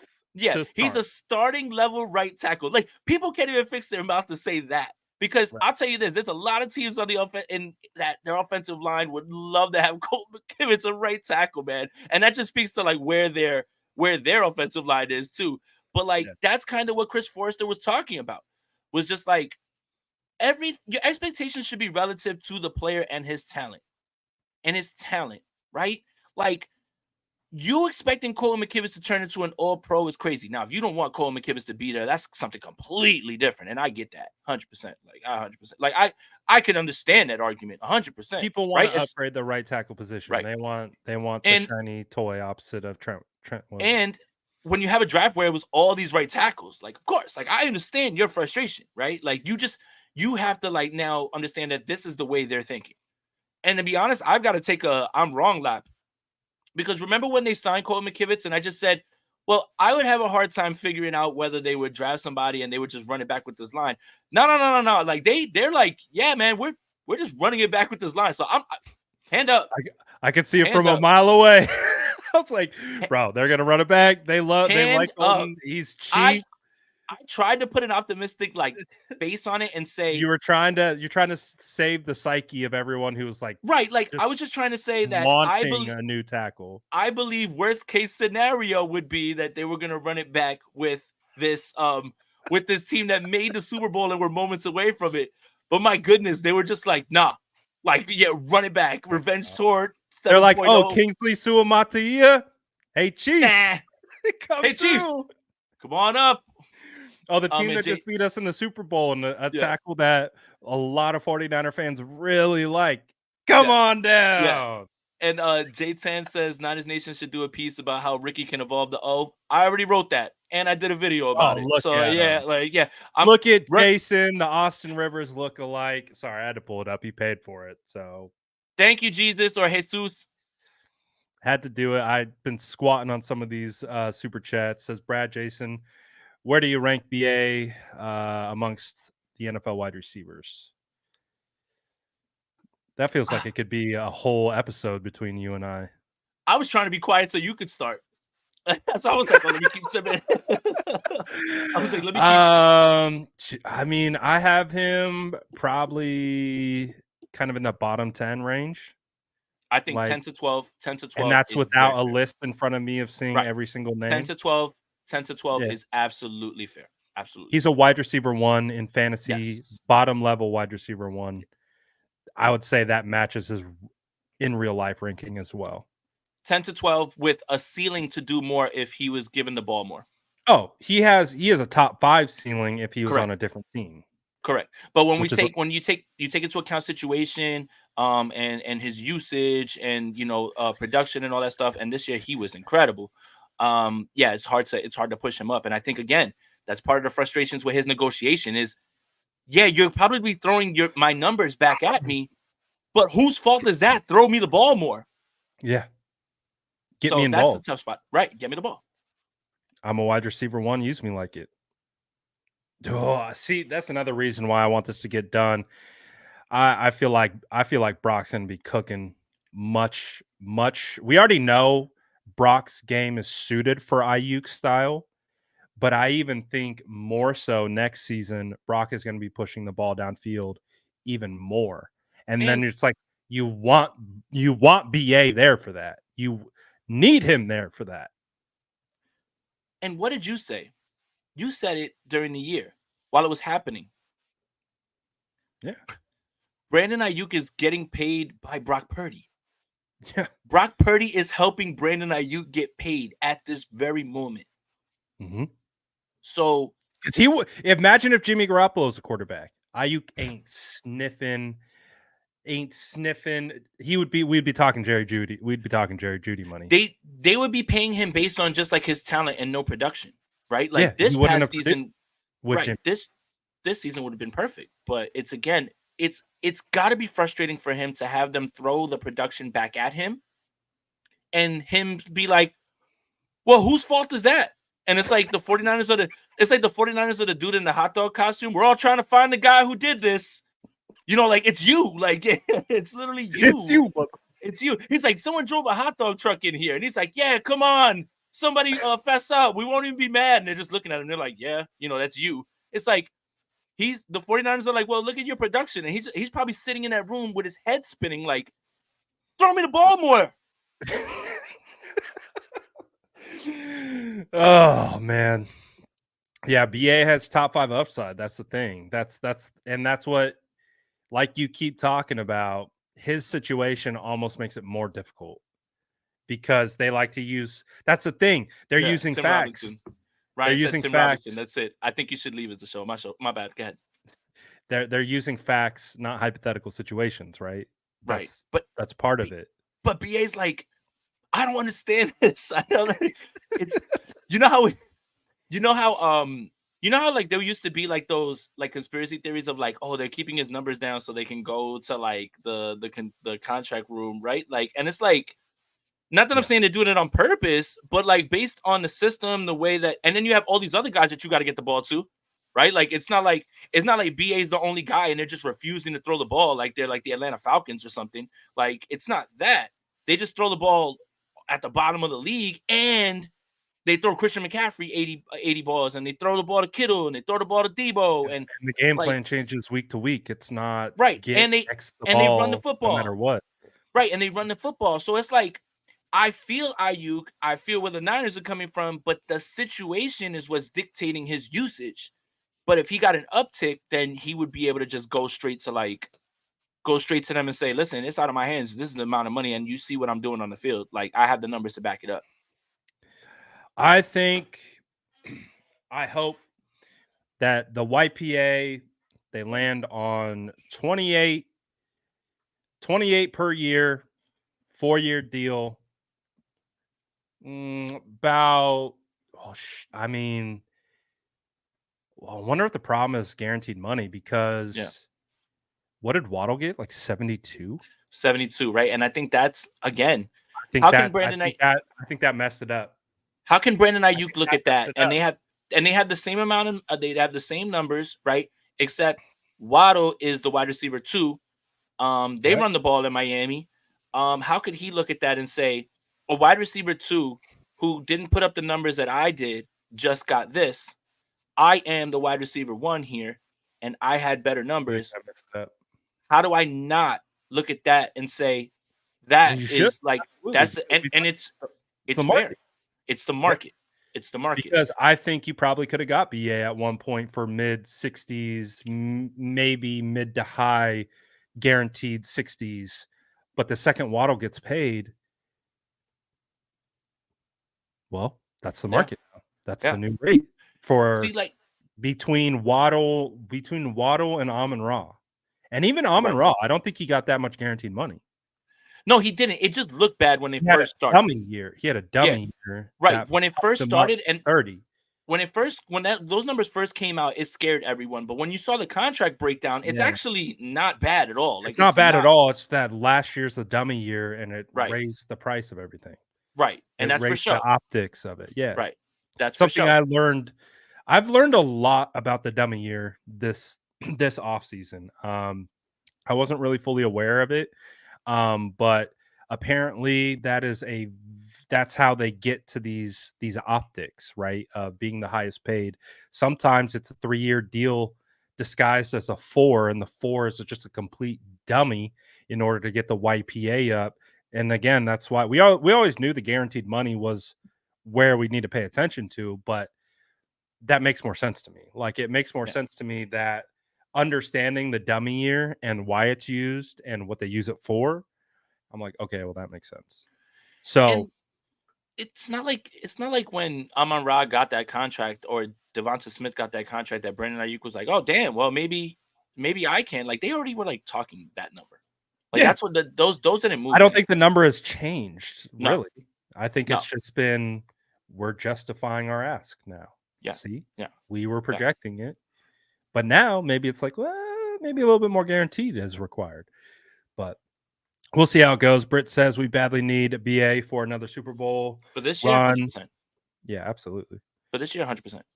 Absolutely. So this does feel like we are, like I said, it feels like we're about to go on summer break. There's no more activities outside of paying Brandon Aiyuk.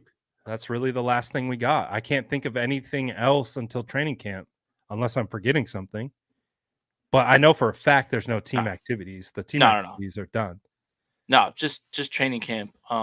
And a whole lot of speculating and downtime and crazy So, theories. Jason, so obviously you and I have been in this content game for a while now. Mm-hmm. I finally like understand what a full calendar year is for content. A full calendar year for content is the start of training camp to the end of mandatory minicamp. That is a content year. You get a 6-week break and then you're back at it for training camp. I finally have like caught up to speed with it because I'm like, oh, the season's over. Welcome to the off season. Not content wise. Oh, hell no. It's straight into the draft. It's straight into free agency. Then we get into the camp this cycle of May, June. And then now we're in the dead period officially right now. I would argue that content is harder in the off season than during the season. Oh, yeah, absolutely. Like and you see it in the numbers, right? Like I could put up a film breakdown where I'm like, this is where Ricky Pearsall is going to excel. This is where I see Jacob Cowan, 600 views. During the season, instant reaction to a game, 4,000 views, 5,000 views. Everybody's locked in, right? Like it's just Right. the off season really tells you who is really trying to put out meaningful things and actually putting thought into their stuff, and who are the people that are just like, fire Kyle Shanahan, damn it, I'm tired of this, robble. You know, like it's just it's the content is way harder in the off season because one, it's hard to watch numbers dip and just know that people aren't locked in like the way that they are during the season. And two, how do you come up with content that doesn't border on like TMZ stuff or like, you know, like clickbait type stuff that is still meaningful, right? So, I mean, Yeah. I guess that's why I just been leaning into the film stuff, man. I'm fine with it. It keeps me No. out of the way so nobody could be like, didn't you remember when you said this about? Nope, I didn't say anything about any of that stuff. Like, I'm not in it. Hey, Jason, I think we got a No familiar way. face in Is the that really chat. him? Is that really you? Is that really you? Shout out to Shout David, out, man. shout out Lombardi, man. Shout out to David. We're just talking about getting on to our 6-week summer break. But I am excited though, because just like you said, I feel like I'm in a reactive mode. I feel like when you get to this part of the off season, you're proactive with your content. Like, I feel like with like right now, like we're talking about, oh, we're reacting to this person, we're reacting to that person. Oh, what does it mean? Whereas now it's kind of crickets, and that really gives you the opportunity as a content creator, a reporter, or what have you, to kind of sculpt how you want your offseason to look. That's kind of what I'm most excited about. I think that's why I posted on my Instagram yesterday. Like, what can I do to improve my coverage? Because now I can self-reflect. You know what I mean? We can now kind of look within, and we can pause on all the craziness that's been happening around the San Francisco 49ers and just really focus on how we want to improve and get ready for the ramp up, which is training camp. So that's why I'm hyped. I look at it, we got 6 weeks to kind of get nitty gritty with it and kind of get away from all this, that, and the other thing that we're reacting to, and just really get back to kind of the essence of football, because we can kind of breathe a little bit. So I'm very much looking forward to this 6-week break. I'm going on a 3-week road trip during it, so I'm very happy. I'm excited about this. Hey, you know, I don't know, man. Like, I think the more and more that I'm getting closer to training camp, like I'm really trying to lock into this offense so I can see ways that they can be used. Like, remember when we were talking about like when Debo was out against Minnesota, and I was telling you that, since Juwan Jennings doesn't have the outside speed, that they use him in more of a condensed split so he can get to the middle of the field, and it's like the little stuff like that. And the only thing that's kind of holding me back from that is that I'm going off of the Ricky Pearsall and Jacob Cowing tape that I've seen, right? Like, as opposed to like seeing it in action. Like seeing it in action and everything. And it's just like, man, I really like I'm trying to lean into more about like this offense and trying to like do my best to like just learn as much as I can about the little things. And that's the best part about football. So while it's slow, like the best part about football is just like you can continue to learn. Like, you'll never learn it all because there's always these new wrinkles and everything that are thrown in there. But yeah, this has been like I've been like staying away from like Twitter. I've been staying like haven't done as many streams, but like I've been trying to learn, and I've like asked questions, right? So like if I see something, I'm just like, am I looking at this right? And like it's okay to ask for those types of things. Like, it's like where it's like, hey, this is where you're a little off, but I see why it's supposed to be disguised this way. It'll help me be more objective about what I'm seeing, as opposed to like, well, why didn't that play work, or just blame the play call, or just, hey, sometimes you got to give credit to the defense. Sometimes it is on the offense, that little stuff. So that's what I'm going to do for this 6 weeks, and probably hang out with this one over here. You got the Bobby Peters library going crazy. Man, listen, stop playing. Which one's that one? That's the 2023 game planning one, and for the 49ers. Yep. And hold on. This has been really fun. This has been a blast to dig into. The Miami Dolphins one, been a huge blast.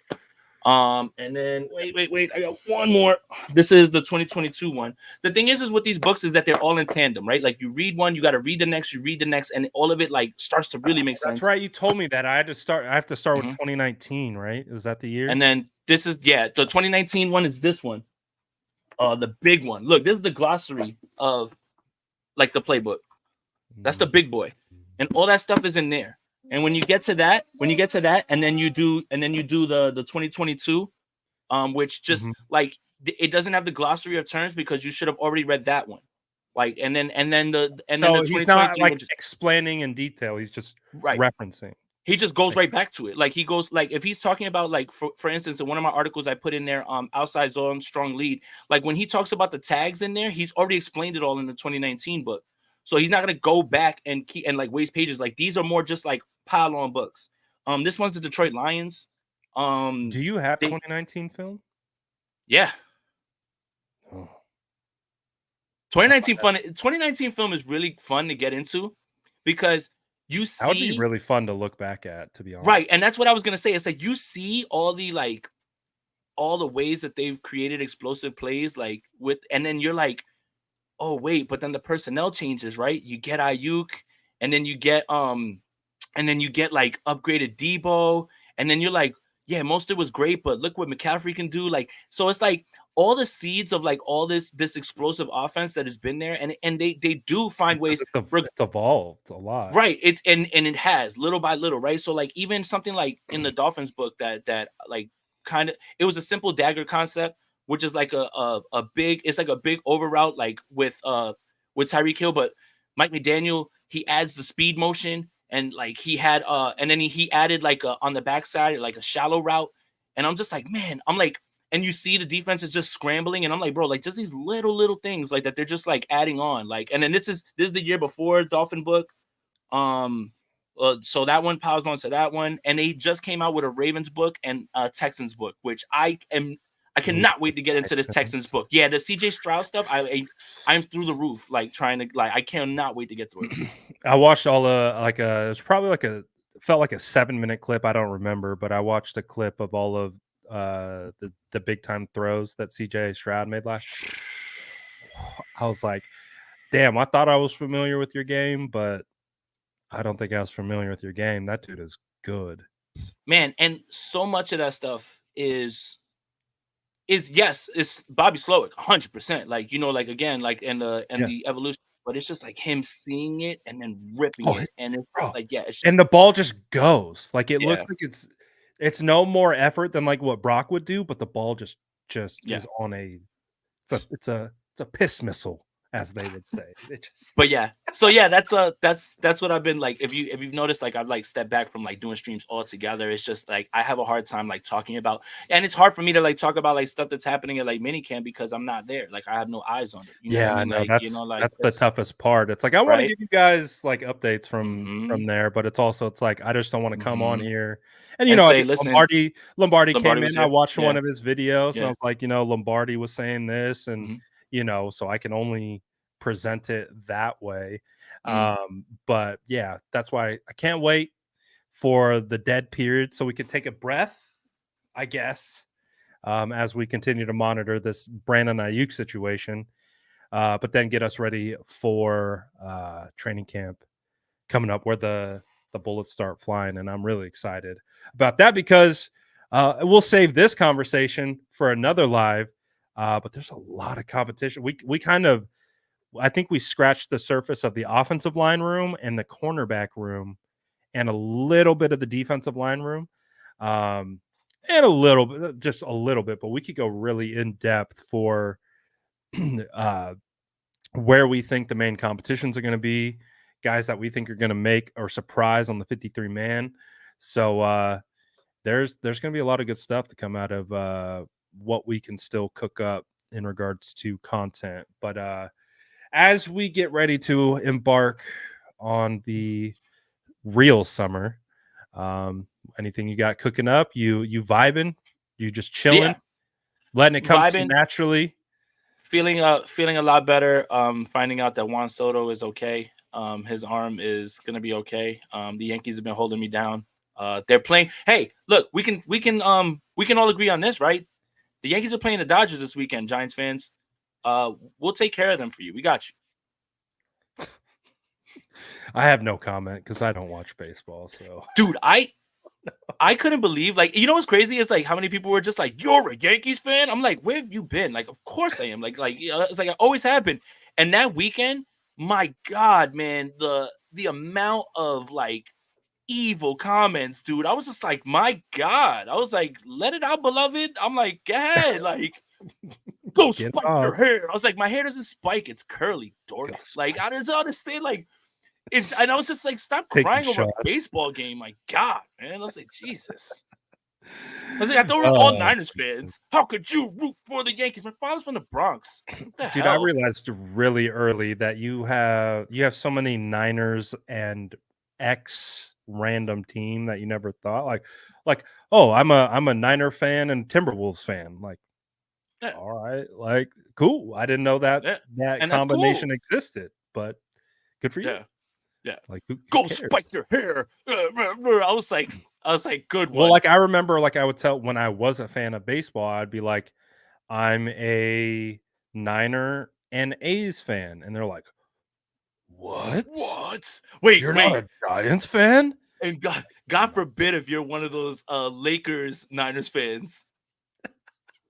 Oh my There are God, so many Lakers Niners fans. and I there's guarantee so many we got a bunch in the chat right there's now. there's Dodgers Niners fans. Like, Dodgers that's it, Niners man. Like, fans. That's yeah, why like, I'm always like I second guess myself when I'm like BLA. I'm like, well, actually, we have a ton of fans in LA that love us, so whatever. Check out Levi South. Love that. But yeah, place. the Yankees are holding me down, man. I'm chilling. But yeah, I got someone who's on like summer vacation herself. Like, she had a graduation like thing yesterday too, or whatever. So, Oh, that was awesome too. dude. Oh That's cool. man, Solid I only stuff. cried a little. Only little. Yeah, no, I thought it was gonna be way worse. Like I thought they were gonna be like, who's that woman wailing in the back? Like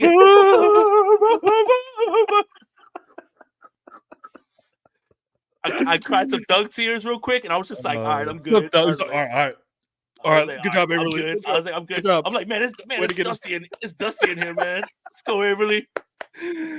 Shout out Averly, man. Yeah.